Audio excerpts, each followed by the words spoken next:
Welcome back. Well, you're ready for Election Day. It's what the experts call an off-year election. But there are some big races at stake on Long Island in just 9 days from now on Tuesday, November 3rd. And joining us to explain their significance is political analyst Lawrence Levy, a frequent guest on our show. He is the executive dean for the National Center for Suburban Studies at Hofstra University, where, of course, the focus is on life in the suburbs. Welcome to the show, Larry. Thanks for having me. So what are the big races? Well, the biggest race, the one that the most money is being spent on, is Nassau District Attorney. You have Madeline Singas, who's the acting district attorney. She succeeded Kathleen Rice, who went to Congress, and Kate Murray, who's well known as the Hempstead Town supervisor. Everyone's saying, of course, Murray would have the advantage with the name recognition. Yeah, she's been around a long time. She's popular in her elections for town office. She's managed to get what we call crossover votes. Democrats and independents have supported her. But this is a different office, and Madeline Singas is trying to draw the distinction that Singas is a career prosecutor, and that, in her own words, Kate Murray is a politician. But sometimes politicians can be very popular, and we'll see whether this tact is working. Well, we've already seen some bare-knuckle exchanges from them, both in previous interviews leading up to recent debates that they held. And is this a close race at all, do you think? Well, the polls show that it's a close race, and surprisingly so. Normally, in an off-year election in Nassau County, the Republican organization would probably have the advantage. They still have the foot soldiers. They control county and town governments, which enables them to get people who can pull the vote out. But polls show that this is a pretty close race. Madeline Singas has raised well over $1 million, which is a large sum of money for a district attorney's race. The Republicans are going to more than match that. So, you know, the voters will get the message. The question is what they do with it. And in off-year elections, sometimes you don't even get much beyond 20% turnout. That's true. It's often a low voter turnout. And, you know, low voter turnout, so I didn't mean to interrupt, but low voter turnout would hurt the Democrat in this election more than the Republican, because Republicans can get their base voters out. The Democrats have a little more of a challenge. So now one of the things that they've bounced back and forth is who's bigger on having a heroin task force. Explain that. Well, drugs, particularly heroin, is a scourge, an epidemic on Long Island. In fact, there are some people who call Long Island the heroin capital of suburban America. So it's a real problem. It's affecting people at every rung of the socioeconomic ladder.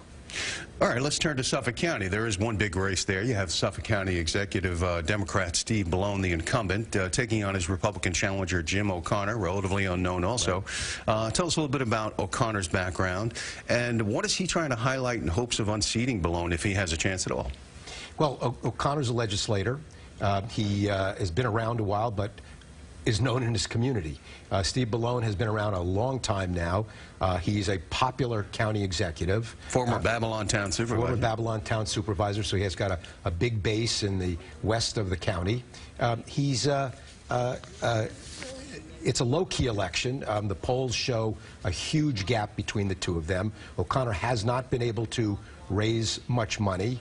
The Republican organization, for better or worse, doesn't seem to be all that excited in putting much effort into it. But the race could be important as a, as a plebiscite on Bellone's popularity, not just personally, his career standing, but on some of the issues he's been pursuing. He wants to spend money on water pollution control. He wants to do more in the way of reaching out to minority communities on police work. Now you have both legislatures, Suffolk and Nassau, up for a re-election, all of the legislators in both counties. You expect any major change in the balance of power? And explain to the voters who has control. Well, in Suffolk County, the Democrats have control of the county legislature, and in Nassau, the Republicans have control of it. And you could talk to political activists or experts on both sides of the aisle, and I don't think you'll find one who will predict that there'll be a change in that. Yeah, and both have majorities at this point that would be difficult to overturn. Substantial majorities.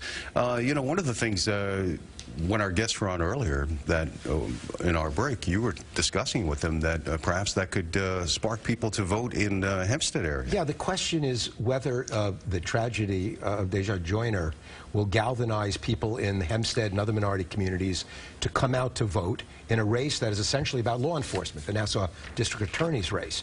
if black voters do come out, they will probably vote more for the Democrat than the Republican by voting history. But Republicans have always had good relationships with particularly the black ministers, so it would remain to be seen just how much of an advantage it would be for the Democrats. And then lastly, you know, you mentioned it's going to be low voter turnout. Historically, that's been true. We, of course, could be wrong. Nobody can predict the future. But could the results on November 3rd turn out to be a bellwether for, say, the mood of voters heading into next year's presidential election? Well, that's one of the things that political scientists find fascinating about any race, even if it seems to be a snooze in that year.